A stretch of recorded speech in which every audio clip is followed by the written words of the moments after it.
Hi,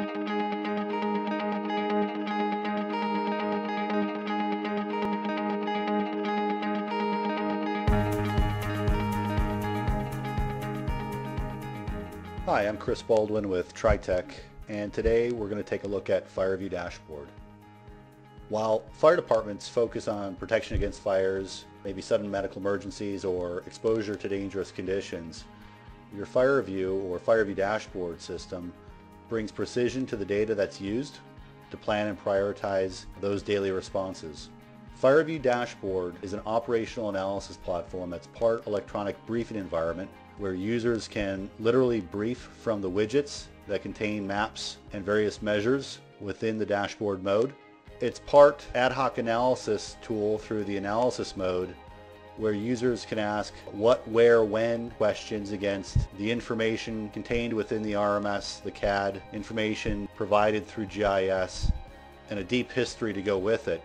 And it's part incident or event planning tool where users can draw on the map, add in user-defined notes, and attach documents in the forms of PDFs and images.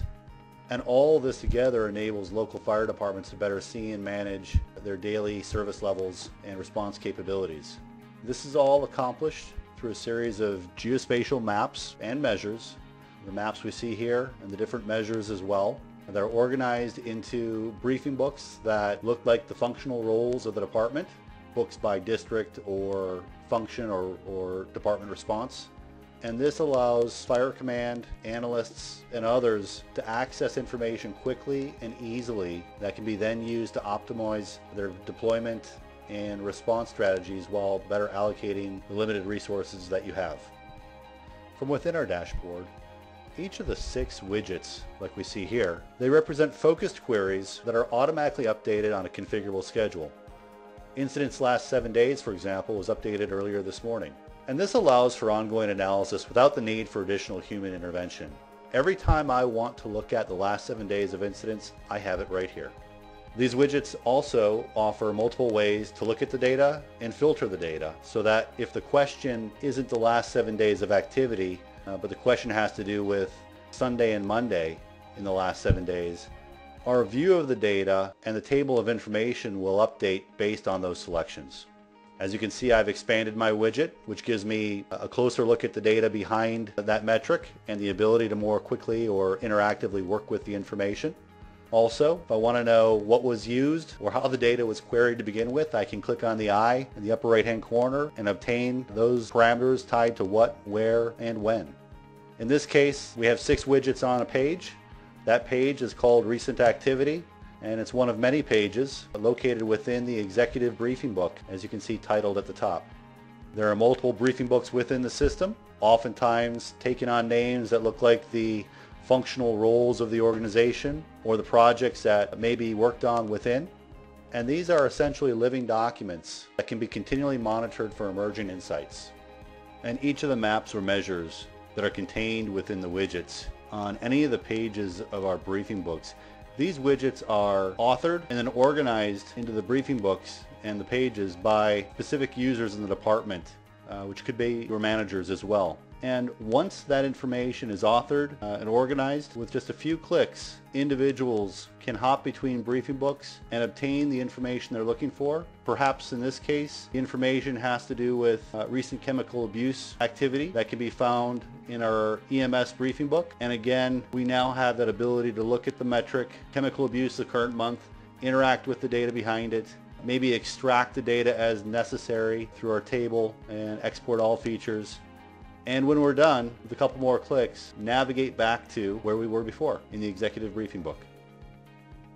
Perhaps I want to look at information in the downtown area, in the vicinity of the Grand Victoria Hotel, but I don't have a widget on any of my pages or in any of my briefing books. That's not a problem. I can hop over into analysis mode and ask a question on the fly by entering a couple bits of information. What I'm looking at is all my incident information. From the Where tab, I can select the location I'm interested in, and in this case, that area I happen to know the address for, and I can verify that as well as provide a radius search around that address, let's say of a half mile. And by clicking on the When tab, I can put my predefined range in this case, last 30 days. By clicking Go, I have my map, my half-mile radius around the Grand Victoria Hotel, and the recent activity in that area.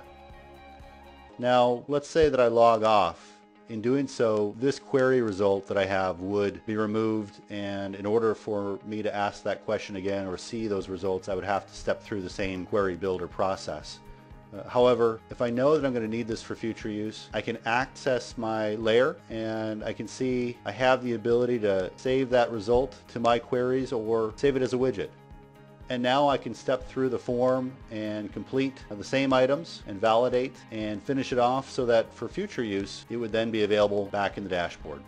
And that dual nature of analysis mode and dashboard mode, where predefined queries may exist as widgets, or back in analysis mode, the ad hoc queries allow me to search for information on the fly, including wildcard queries, really provides for a complete spectrum of query capability. Let's go back to the incident activity in the downtown area near the Grand Victoria Hotel. By clicking back on the analysis mode feature, we can see the half-mile radius around the Grand Victoria Hotel in the last 30 days of activity. I'm going to turn off that layer of information. I could easily delete it altogether if I wanted to, but I'm not going to do that right now. And we're going to instead call up our queries on demand, where, like a widget in the dashboard, I can preserve a shortcut to a query in order to see that result when I need it. In this case, I'm going to click on a query built last year for the Grand Victoria event, the calls that took place in 2016 in alignment with the concert series that takes place between July 4th and Labor Day every year.